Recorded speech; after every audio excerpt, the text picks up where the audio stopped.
प्यारे बच्चों नमस्कार। मैं गोविंद सर। आज की श्रृंखला में हम नाथ साहित्य पढ़ेंगे। नाथ संप्रदाय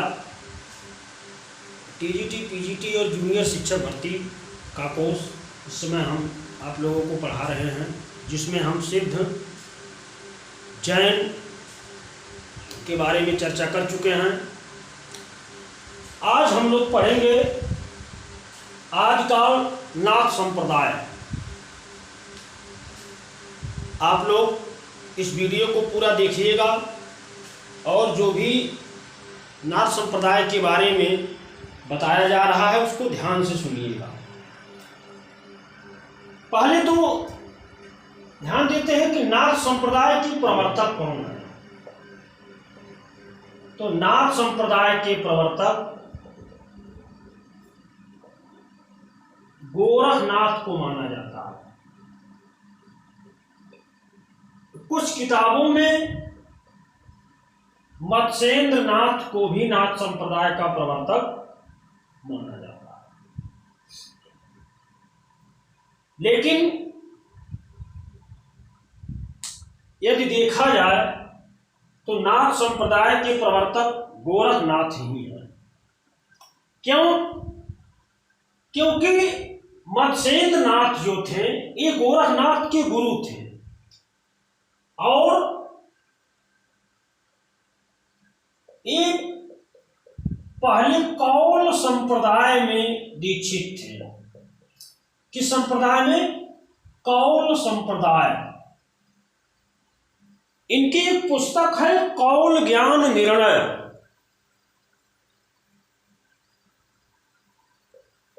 कौल ज्ञान निर्णय ये मत्स्येंद्र नाथ की एक पुस्तक है। इसी पुस्तक में जानकारी मिलती है कि मत्स्येंद्र नाथ किस संप्रदाय में थे? कौल संप्रदाय में। और एक कौल संप्रदाय के लोग सिद्धों से बहुत प्रेरित थे। ये लोग सिद्धों के पंचमकार का ये लोग समर्थन करते थे। सिद्ध साहित्य आप लोग वीडियो हमारा देख लीजिएगा। सिद्ध साहित्य में हम चर्चा किए हैं कि पंचमकार क्या होता है। जिस प्रकार बौद्ध धर्म के 5 प्रतिबंध थे, उसी प्रकार सिद्ध साहित्य में भी सिद्धों के यहाँ भी 5 प्रतिबंध थे। इसे हम पंचमकार कहते हैं, जिसमें नारी भोग साधना को प्रमुखता दी गई। नारी भोग साधना को, जिसका समर्थन मत्स्येंद्र नाथ जी किए और मत्स्येंद्र नाथ के इस नारी भोग साधना का विरोध कौन किया? गोरखनाथ किए। और ये अपना अलग मत बनाए, जिसे हम क्या कहते हैं? नाथ संप्रदाय कहते हैं। बहुत सारे लोग इसी भ्रम में रहते हैं कि गोरखनाथ को माना जाए या मत्स्येंद्र नाथ को माना जाए नाथ संप्रदाय का प्रवर्तक। तो नाथ संप्रदाय का प्रवर्तक हम गोरखनाथ को ही मानते हैं, न कि मत्स्येंद्र नाथ को। यदि कोई पूछे क्यों, तो आप बताइएगा कि इनका एक पुस्तक है कौल ज्ञान निर्णय, जिसमें ये पता चलता है कि मत्स्येंद्र नाथ कौल संप्रदाय में दीक्षित थे और मत्स्येंद्र नाथ के गुरु जो थे वो आदिनाथ थे। और आदिनाथ किसे कहा जाता है? आदिनाथ भगवान शिव को कहा जाता है। ऐसा कहा जाता है कि एक बार समुद्र के किनारे भगवान शिव पार्वती को योग सिखा रहे थे और एक मछली के गर्भ में बैठे मत्स्येंद्र नाथ उसको सीख रहे थे। और आगे चल करके यही जो है योग का प्रचार प्रसार किए, जिसके परिणाम स्वरूप यह हुआ कि मत्स्येंद्र नाथ के शिष्य गोरखनाथ ने ही इनकी नारी भोग साधना का विरोध करके अपना एक अलग पंथ खड़ा किया, जिसे हम नाथ संप्रदाय कहते हैं। और यहाँ से ये लोग मत्स्येंद्र नाथ के योग से गोरखनाथ प्रभावित हुए और नाथ संप्रदाय में इन्होंने हठ योग का प्रचलन किया। तो ये भ्रम आप लोगों का दूर हो गया कि नाथ संप्रदाय के प्रवर्तक कौन है। तो नाथ संप्रदाय के प्रवर्तक गोरखनाथ है। आइए देखते हैं। अब गोरखनाथ के गुरु कौन है? मत्स्येंद्रनाथ।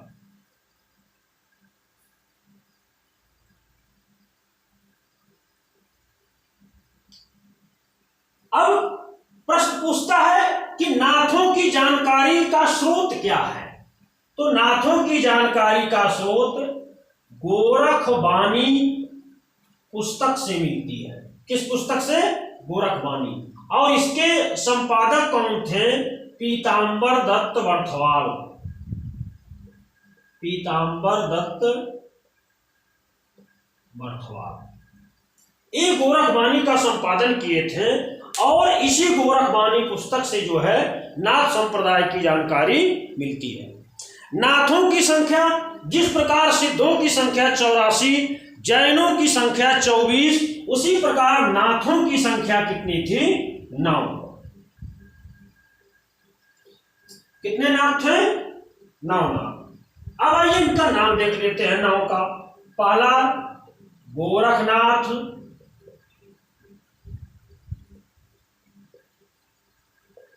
मत्स्येंद्रनाथ,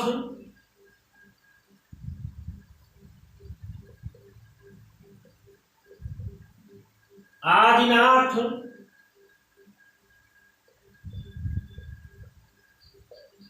जलंधरनाथ, चपटनाथ,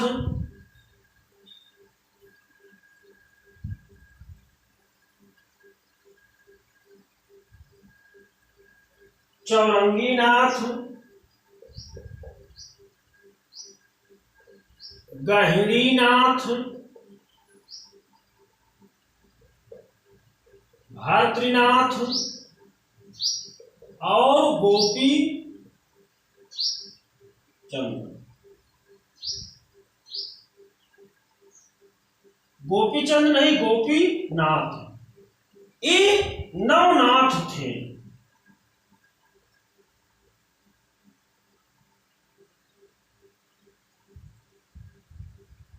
ये रामकुमार वर्मा के अनुसार नाथों का यही नाम है। गोरखनाथ, मत्स्येंद्रनाथ, आदिनाथ, जलंधरनाथ, चपटनाथ, चौरंगीनाथ, गहरीनाथ, भरतनाथ और गोपीनाथ। तो यही नाथों की संख्या 9 थी। इसकी जानकारी कहां से मिलती है? पीतांबर दत्त बर्थवाल के गोरखवाणी से। राहुल सांकृत्यायन कहते हैं कि नाथों की परंपरा का विकास सिद्धों की सहज शाखा से माना जाता है। ये मत किसका है? राहुल सांकृत्यायन का मत है कि नाथों की परंपरा का विकास सिद्धों की सहज यान या सहज मार्गी परंपरा से माना जाता है। जो सहज यान की शाखा थी उसी से जो है नाथों का विकास हुआ। ठीक है। अब रामकुमार वर्मा का मत है कि गोरखनाथ धर्म के जिस विशेष शाखा का प्रचार कर रहे थे, रामकुमार वर्मा जी का मत है कि गोरखनाथ धर्म के जिस विशेष शाखा का प्रचार कर रहे थे वह शाखा पतंजलि के हठ योग से संबंध रखती है। ये रामकुमार वर्मा का मत है। रामकुमार वर्मा का कहने का मतलब यह है कि गोरखनाथ जिस संप्रदाय का प्रचार प्रसार कर रहे थे वो पतंजलि के हठ योग का ही रूप माना जाता है। ये मत किसका है? रामकुमार वर्मा का मत है।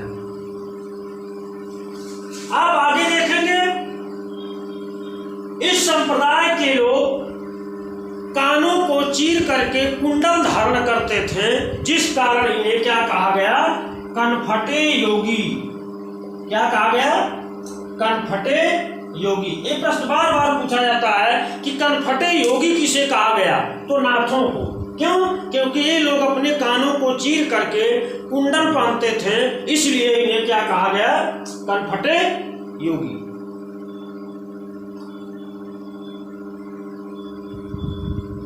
अब हम चर्चा करेंगे गोरखनाथ के समय का।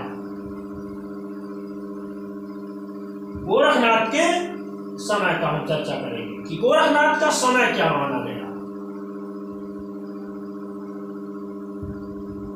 पहले तो ये जानना है कि गोरखनाथ के गुरु कौन थे।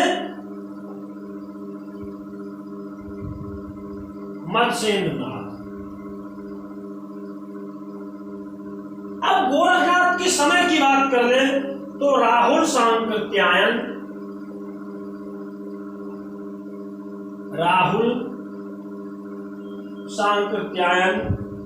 गोरख का समय 845 ईस्वी मानते हैं। कितना मानते हैं? 845 ईस्वी। हजारी प्रसाद द्विवेदी 9वीं सदी बताते हैं, जबकि आचार्य शुक्ल 13वीं सदी और पीताम्बर दत्त बर्थवाल 11वीं सदी मानते हैं। आचार्य रामचंद्र शुक्ल 13वीं सदी, हजारी प्रसाद द्विवेदी 9वीं सदी, राहुल सांकृत्यायन 845 ईस्वी यानी 9वीं सदी और पीताम्बर दत्त बर्थवाल 11वीं सदी इनका समय मानते हैं। और गोरखनाथ मूलतः शैव संप्रदाय के थे। किस संप्रदाय से संबंध रखते थे? शैव संप्रदाय।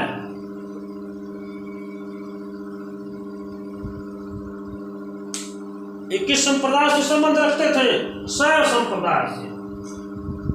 अब आगे देखते हैं, पीताम्बर दत्त बर्थवाल ने गोरखनाथ के 14 ग्रंथों को प्रामाणिक माना। कितने ग्रंथों को?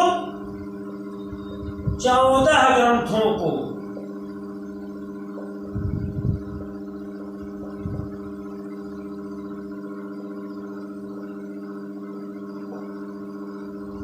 पीताम्बर दत्त बर्थवाल ने गोरखनाथ के 14 ग्रंथों को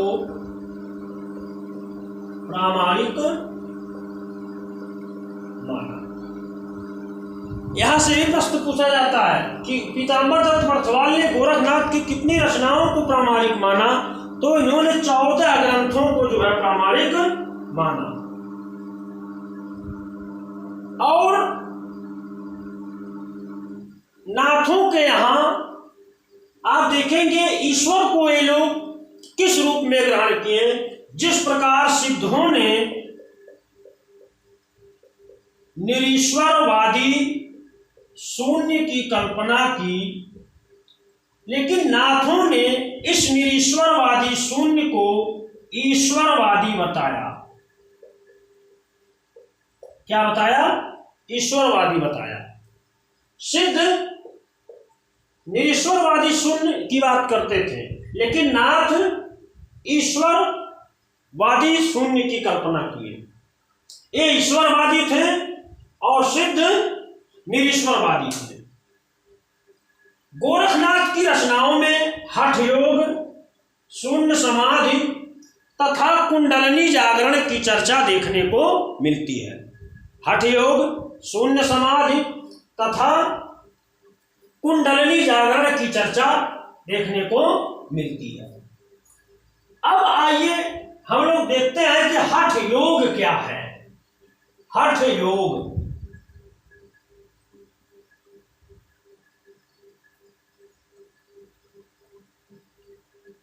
हठ योग दो शब्दों से मिलकर के बना है। एक है और दूसरा शब्द है ठ। है और ठ से मिलकर के क्या बना है? हठ शब्द। अब देखिए है और ठ का अर्थ क्या होता है। है का अर्थ होता है सूर्य पिंगल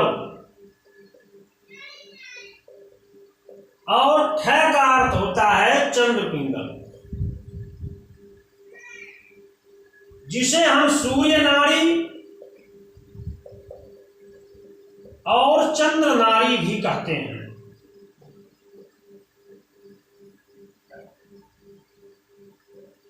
सूर्य नाड़ी और चंद्र नाड़ी भी कहते हैं। इसमें देखिए प्राणायाम की प्रक्रिया होती है। वायु को अंदर खींचना है और वायु को बाहर छोड़ना है। ये लोग क्या करते थे, ये लोग समाधि पे बैठ जाते थे और श्वास को अंदर खींचते थे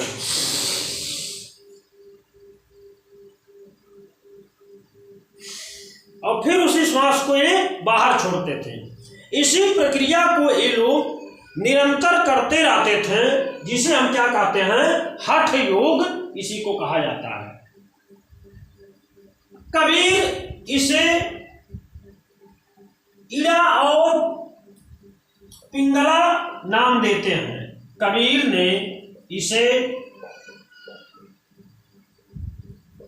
इड़ा और पिंगला नाम दिया। क्या नाम दिए? सूर्य नाड़ी और चंद्र नाड़ी को कबीर क्या नाम दिए? इड़ा और पिंगला। आप देखेंगे इनकी रचनाओं में, कबीर की वाणियों में इड़ा और पिंगला शब्द का जिक्र मिलता है। तो कबीर सूर्य नाड़ी को इड़ा और चंद्र नाड़ी को क्या कहें, पिंगला नाम दिए। अब इसमें हठ योग में क्या होता है, कुंडलिनी जागरण होता है, कुंडलिनी को जगाना होता है और इसमें 6 चक्र होने अनिवार्य। कुंडलिनी जागरण में कितने चक्र होते हैं? 6 चक्र। तो पूछा जाता है कि 6 चक्रों की अवधारणा किसने दी? तो 6 चक्रों की अवधारणा गोरखनाथ ने दी। अब ये 6 चक्र क्या होते हैं, आइए यहां देखते हैं। कुंडलिनी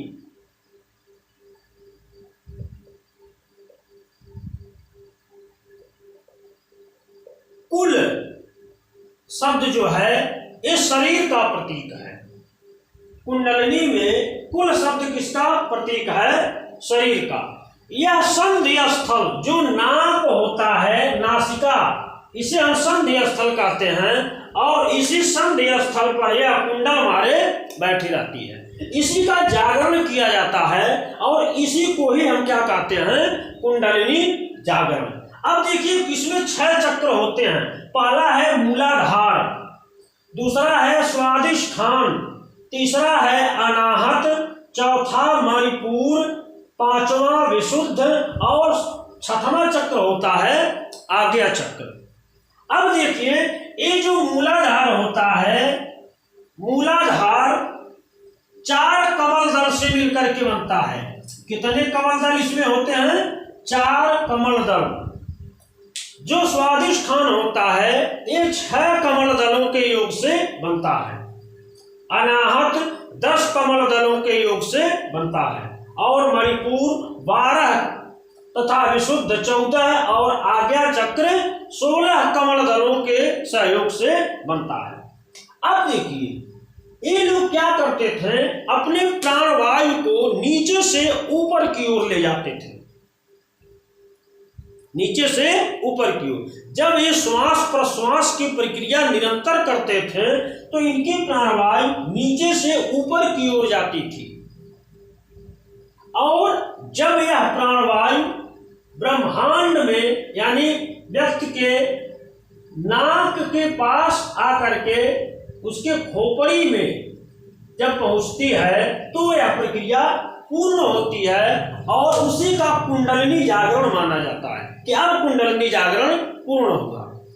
यानी कुंडलिनी जागरण में क्या होता है कि इसमें शिव और शक्ति का योग जो है बताया जाता है, शिव और शक्ति का योग, इसी को हम क्या कहते हैं, कुंडलिनी जागरण। और आप देखेंगे कि ये लोग इसी को हम हठ योग भी कहते हैं। हठ योग, हठ का अर्थ होता है हठी, मतलब ये लोग जबरियां योग करते थे। योग तो होता है लेकिन ये लोग योग में हठ का इस्तेमाल करते थे और ये लोग अपने जो है कुंडलिनी का जागरण करते थे, जिससे ये लोग लंबी आयु प्राप्त करते थे। आप देखेंगे इसका प्रभाव कालांतर में इसका प्रभाव कबीर के ऊपर पड़ा और कबीर को 120 वर्ष का दिव्य पुनीत जीवन मिला। तो ये लोग नाथ संप्रदाय के लोग हठ योग करते थे और इसी योग के सहारे ये लोग अपने धर्म का प्रचार प्रसार किया करते थे।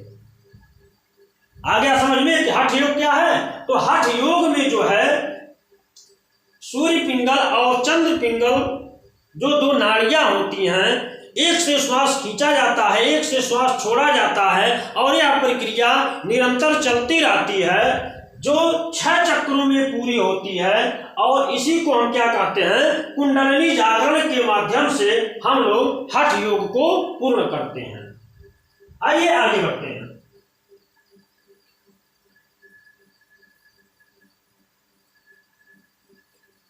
अब नाथों में जो नवनाथ हैं उसमें 2-3 की चर्चा हम करेंगे। जैसे पहले आदिनाथ।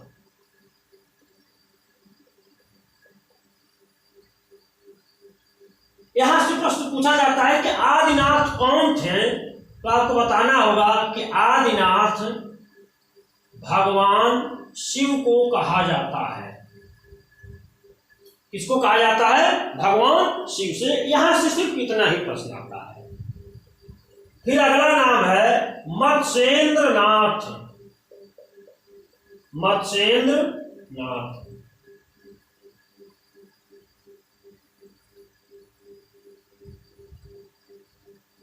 मत्स्येंद्र नाथ का वास्तविक नाम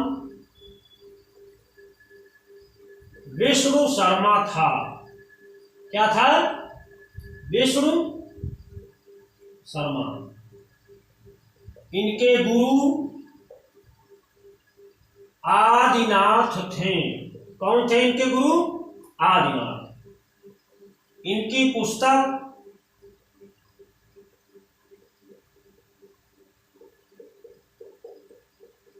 कौल ज्ञान निर्णय, ये इनकी पुस्तक है कौल ज्ञान निर्णय। अब पूछा जाता है कि कौल ज्ञान निर्णय पुस्तक का संपादन किसने किया? तो कौल ज्ञान पुस्तक का संपादन प्रबोध चंद्र बागची ने किया। प्रबोध चंद्र बागची ये इस पुस्तक को प्रकाशित किए थे, प्रबोध चंद्र बागची। लेकिन लिखा कौन था इस पुस्तक को? मत्स्येंद्र नाथ।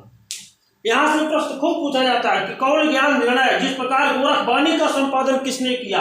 पीताम्बर दत्त बर्थवाल ने। तो उसी प्रकार कौल ज्ञान निर्णय का संपादन किसने किया? प्रबोध चंद्र बागची ने। अब आइए नाथ संप्रदाय में अगले नाथ को हम देखते हैं, गोरखनाथ। इनसे भी खूब प्रश्न, इन्हीं तीनों से प्रश्न पूछे ही जाते हैं। गोरखनाथ। गोरखनाथ के समय की चर्चा हम कर ही दिए हैं। गोरखनाथ के गुरु कौन थे? तो गोरखनाथ के गुरु मत्स्येंद्र नाथ। इनका संप्रदाय क्या था? नाथ संप्रदाय के प्रवर्तक।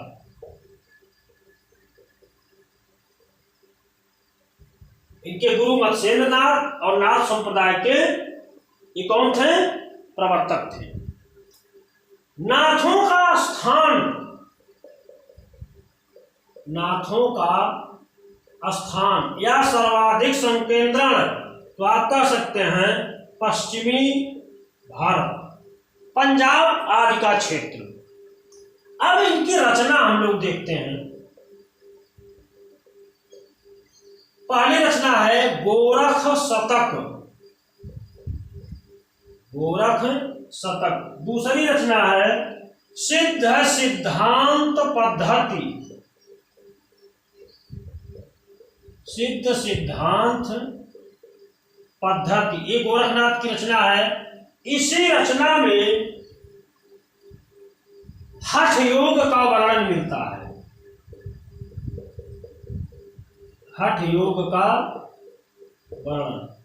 बड़ा ही महत्वपूर्ण प्रश्न है। यदि प्रश्न पूछे कि गोरखनाथ की किस रचना में हठ योग का वर्णन मिलता है, तो सिद्ध सिद्धांत पद्धति में जो है किसका वर्णन मिलता है? हठ योग का। अगर आपको हठ योग सीखना हो तो आप सिद्ध सिद्धांत पद्धति का अध्ययन करिए। अगर ये पुस्तक है योग सिद्धांत पद्धति,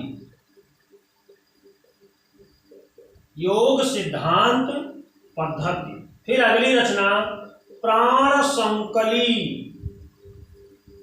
प्राण संकली, अगली रचना महेंद्र गोरख बोध, महेंद्र गोरख बोध, अगली रचना है इनकी शबदी और योग चिंतामणि। एक गोरखनाथ की पीताम्बर दत्त बर्थवाल तो 14 रचना बताए हैं, लेकिन ये जो महत्वपूर्ण ग्रंथ हैं जो बार बार पूछे जाते हैं उनकी चर्चा हम यहाँ पे कर दिए।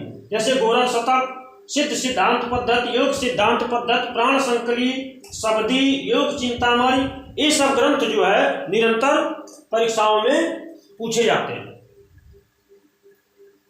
अब आइए कुछ और जानकारी यहाँ पे हम लोग ग्रहण करते हैं। जैसे कभी कभी पूछ लिया जाता है कि नाथों के यहाँ प्रधान रस क्या था? नाथ जो कविताएं अपनी लिखते थे, जो ग्रंथ लिखते थे, इसमें किस रस का प्रयोग करते थे? अब आप खुद सोचिए, ये लोग संत थे, तो संतों की वाणियों में कौन सा रस देखने को मिलेगा? शांत रस।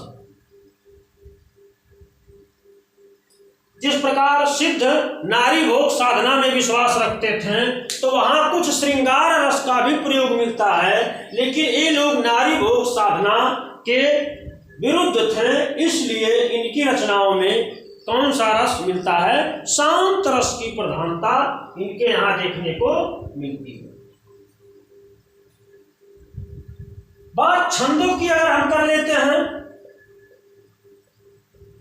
तो छंदों में दोहा, चौपाई तथा साखी आदि छंदों का प्रयोग नाथों के यहाँ मिलता है। कौन सा छंद? दोहा, चौपाई और साखी छंद का प्रयोग मिलता है। तो ये था नाथ संप्रदाय। यहां से एक या दो प्रश्न, बहुत छोटा सा टॉपिक है, यहां से सिर्फ एक या दो प्रश्न बनते हैं और उन महत्वपूर्ण बिंदुओं पर हम चर्चा कर दिए हैं। यदि आपको हमारा यह वीडियो अच्छा लगा हो तो आप हमारे वीडियो को लाइक, शेयर और सब्सक्राइब जरूर करें, ताकि यह वीडियो हर बच्चों के पास पहुंच जाए और घर बैठे अपनी तैयारी लोग करते रहें। धन्यवाद।